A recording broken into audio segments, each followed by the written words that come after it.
art visual als més menudets. Sí, i fomenta l'ús dels mitjans audiovisuals com una eina d'aprenentatge.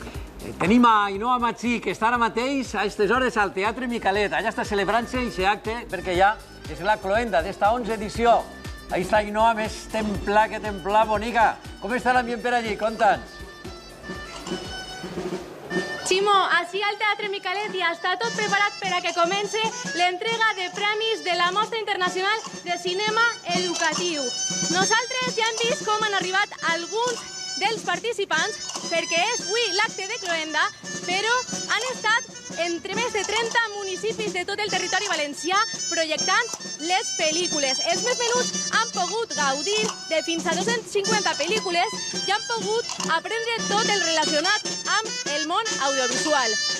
Han estat també a la missa fins alguns actors i actrius tan importants com Fernando Esteso, Susi Sánchez o Guillermo Montesinos, a qui tinguérem així en directe en Som de Casa. De moment encara no coneguem els guanyadors d'esta 11ª edició de la missa, però sí que ens han xivat els guanyadors de la categoria La colla a punt als valors.